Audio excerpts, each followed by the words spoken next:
যে জিনিস হয়েছে, মুখ্যমন্ত্রী যেটা জিনিস করেছে, মমতা বন্দ্যোপাধ্যায়ের জেলে যাওয়া উচিত এবং খুব ভদ্রভাবে গালে থাপ্পড়টা মেরেছে। তাই জন্যই আর নেক্সট ডেটে যাওয়ার সাহসটা দেখাতে পারেনি। পুরোটাই কি বলুন তো, আমি মুখ্যমন্ত্রী, আমি জোর যার মুলুক তার, আমার পুলিশ, আমি চমকে সব কিছু চুরি করে নিয়ে আসবো, তারপর কোর্টে গিয়ে মিথ্যাচার করব। এটা করছে এবং এটা করার সুবিধে কেন পাচ্ছে? তার কারণ তারা জানে যে ইডি কি করবে। ইডির যারা বাবা ঠাকুরদারা, তাদের সঙ্গে মমতা ব্যানার্জির সেটেলড হয়ে আছে। মমতা বন্দ্যোপাধ্যায় যে ওই দিন গেছিলেন, ওই দিন কোনো মামলা করতে যায়নি, লোককে ভোটের আগে দেখাতে গেছে যে দেখো আমি কিন্তু সুপ্রিম কোর্টে গিয়ে সওয়াল করছি। বিষয়টা হলো, সুপ্রিম কোর্ট ওই সওয়ালের কোনো দোয়াক্কাই করেনি, কারণ যে অর্ডার শিট দেখবেন সেখানে মমতা ব্যানার্জির নাম নেই এবং যথার্থই থাকবে না, কারণ ওনার একটা আইনজীবী ছিলেন। সে দেখবেন যেই মামলাতেই রাজ্য দেখে একটু বিপাকে বা একটু গন্ডগোল হতে পারে, সেই ক্ষেত্রেই দেখবেন মামলা কিন্তু পেছোতে থাকে, একটার পর একটা পেছোতে থাকে, একটার পর একটা ডেট পড়তে থাকে। সে আরজি কর বলুন কি আইপ্যাক বলুন, এবার দেখবেন একটার পর একটা ডেট পড়তে থাকবে, যেখানে দেখবেন রাজ্য সরকার বিপাকে। প্রত্যেক জানাচ্ছে উনি কোনো আইনজীবীর মতন সওয়াল জবাব করেননি।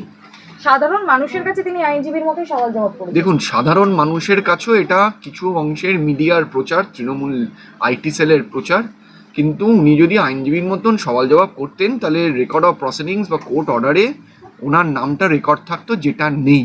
যে একটি দল তৃণমূল কংগ্রেস যেখানে ভয়ের বাতাবরণ সৃষ্টি করছে, আরেকটি দল বিজেপি যেন মনে হচ্ছে তারাই হলো ইলেকশন কমিশন, এই সৃষ্টি করে মানুষের মধ্যে একটা ভয়ের বাতাবরণ। আমি তো মনে করি ডিজিদের এই শোকস করে কোনো লাভ হবে না, যতক্ষণ না একটা সাসপেন্ড বা একজন টার্মিনেট হবে, যে ডিউটি ঠিকঠাকভাবে না করে ইম্পার্শিয়াল ডিউটি না করা অবধি, তাহলে তাতে ততদিন অবধি পশ্চিমবঙ্গের আইন শৃঙ্খলার হবে না।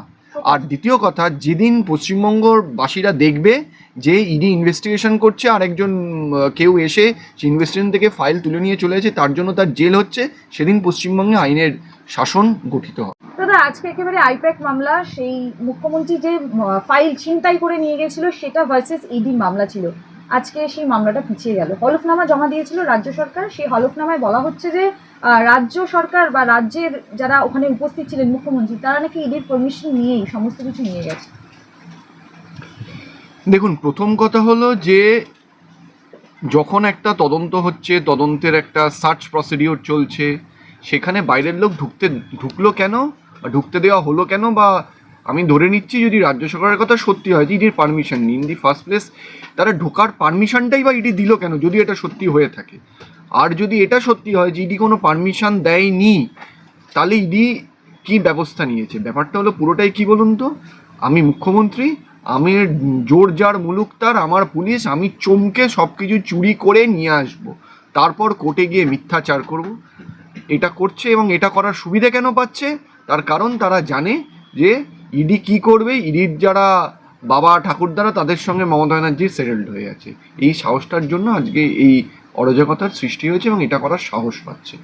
কিন্তু সেই জায়গায় দাঁড়িয়ে আমরা দেখতে পাচ্ছি যে কালকেও তো এসআইআর এর মামলা ছিল, সেখানে আগের দিনকে মুখ্যমন্ত্রী সেখানে সুপ্রিম কোর্টে উপস্থিত ছিলেন, বর্ষিয়ান আইনজীবী কল্যাণ বন্দ্যোপাধ্যায়, কপিল সিব্বল অনলাইন ছিলেন, সবাই প্রেজেন্ট ছিলেন, সওয়াল জবাবও করেছেন, কিন্তু কালকে তিনি অনলাইন মানে ভার্চুয়ালও তিনি ছিলেন না, বলছিলেন ভার্চুয়াল। দেখুন, প্রথম কথা আপনাকে একটা কথা বলি, মমতা বন্দ্যোপাধ্যায় যে ওই দিন গেছিলেন, ওই দিন কোনো মামলা করতে যায়নি, লোককে ভোটের আগে দেখাতে গেছে যে দেখো আমি কিন্তু সুপ্রিম কোর্টে গিয়ে সওয়াল করছি।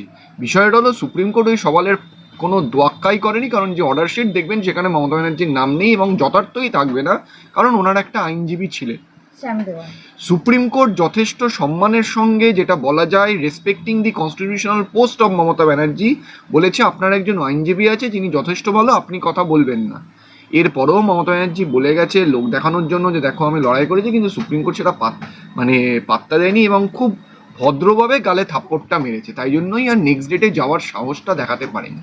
কিন্তু আজকে যেটা আইপ্যাকের মামলা ছিল, সেখানে রাজ্য সরকার বলতে চাইছে যে ইডির সুপ্রিম কোর্টে যাওয়ার কোনো মৌলিক অধিকারই নেই, কোনো মানেই হয় না ইডির যাওয়ার সুপ্রিম কোর্টে। দেখুন, বলার জন্য যা ইচ্ছা যে কেউ বলতে পারে, কার কি মৌলিক অধিকার আছে সেটা কোর্ট বিচার করবে। রাজ্য কি বললো বা কে কি বললো তাতে কিচ্ছু এসে যায় না।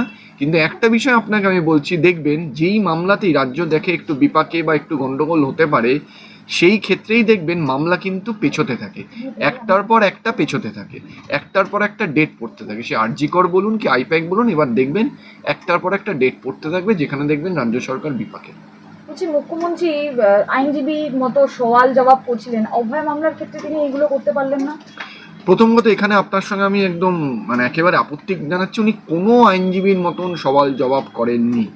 সাধারণ মানুষের কাছে তিনি আইনজীবীর মতোই সওয়াল জবাব করেন। দেখুন, সাধারণ মানুষের কাছেও এটা কিছু অংশের মিডিয়ার প্রচার, তৃণমূল আইটি সেলের প্রচার, কিন্তু উনি যদি আইনজীবীর মতন সওয়াল জবাব করতেন তাহলে রেকর্ড অফ প্রসিডিংস বা কোর্ট অর্ডারে ওনার নামটা রেকর্ড থাকতো, যেটা নেই। তাতেই বোঝা যায় সুপ্রিম কোর্ট খুব ভদ্রভাবে গালে থাপ্পড়টা মেরেছে। বিচার ব্যবস্থা কি কোথাও আক্রান্ত? বারবার মামলা পেছাচ্ছে।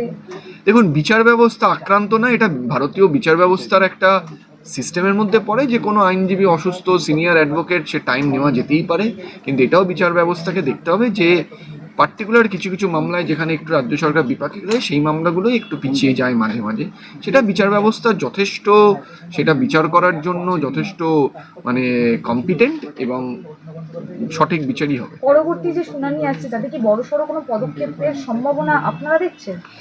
দেখুন, যে জিনিস হয়েছে, মুখ্যমন্ত্রী যেটা জিনিস করেছে, মমতা বন্দ্যোপাধ্যায়ের জেলে যাওয়া উচিত যদি সঠিকভাবে আইন ফলো করা হয়।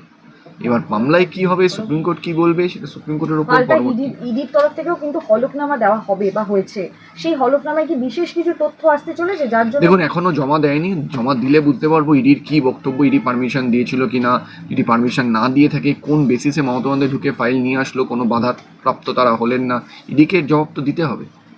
একেবারেই দাদা শেষ প্রশ্ন, কালকে মুখ্যমন্ত্রী একেবারে ভার্চুয়ালি উপস্থিত ছিলেন না, কোর্টে সশরীরে উপস্থিত ছিলেন না, কিন্তু কল্যাণ বন্দ্যোপাধ্যায় বর্ষিয়ান আইনজীবী, তিনি বলছে এসআইআর এর জন্য তার নেত্রী, তৃণমূল নেত্রী মমতা বন্দ্যোপাধ্যায় যেভাবে ঝাঁপিয়ে পড়লেন তার জন্য নির্বাচন কমিশন এত পরিবর্তন এনেছে।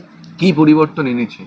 আজকে নির্বাচন কমিশনের সুপ্রিম কোর্ট যা বলেছে, সুপ্রিম কোর্ট তো উল্টে বলেছে যে এসআইআর মানতেই হবে এবং রাজ্যকে পুরো সাহায্য করতে হবে, যেটা রাজ্য করছিল না, এবং ইচ্ছাকৃতভাবে একটা ভয়ের বাতাবরণ সৃষ্টি করেছিল, যেখানে আমি আপনাকে বলতে পারি যে একটি দল তৃণমূল কংগ্রেস যেখানে ভয়ের বাতাবরণ সৃষ্টি করছে, আরেকটি দল বিজেপি যেন মনে হচ্ছে তারাই হলো ইলেকশন কমিশন, এই সৃষ্টি করে মানুষের মধ্যে একটা ভয়ের বাতাবরণ। এখানে শ্রমিক ভট্টাচার্য বারংবার দাবি করছেন যে নির্বাচন কমিশন তিনি একবার পশ্চিমবঙ্গে আসুন, পুরোটা ঘুরে দেখুক।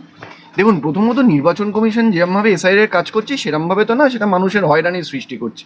আর আমি যেটা বললাম সেটা হলো যে বিজেপি এমন কথাবার্তা বলছে যেন তারাই যেন ইলেকশন কমিশন, কারণ বিজেপি আগে থেকে 1.5 কোটি লোক বাদ যাবে, রোহিঙ্গা বাদ যাবে, মুসলমান বাদ যাবে, বিজেপির টার্গেট আপনি দেখাতে পারবেন না যে এখন অবধি কটা রোহিঙ্গা বাদ গেছে, বরঞ্চ আপনাকে আমি দেখাতে পারবো জেনুইন যারা ভোটার 2002-এর তালিকায় তাদের এই ইলেকশন কমিশনের ক্যালাসনেসের জন্য কি পরিমাণ হেনস্থা তাদের হতে হয়েছে, বৃদ্ধ বলুন বা সাধারণ নাগরিক বলুন, যারা জেনুইন ভোটার 2002 সালের ভোটার এবং অনেক দিন ধরে ভারতবর্ষে আছে, তাদের এই হেনস্থার শিকার হতে হচ্ছে কেন? ইলেকশন কমিশনের কম্পিটেন্সের জন্য, ল্যাক অফ কম্পিটেন্স। বিএলও থেকে শুরু করে এইআরও থেকে শুরু করে ইআরও থেকে শুরু করে সমস্তটাই তো রাজ্য সরকারের, এখানে কেন্দ্র সরকারের বা আপনি যেমনটা বলছেন ইসিআই, তাদের ভূমিকা কি?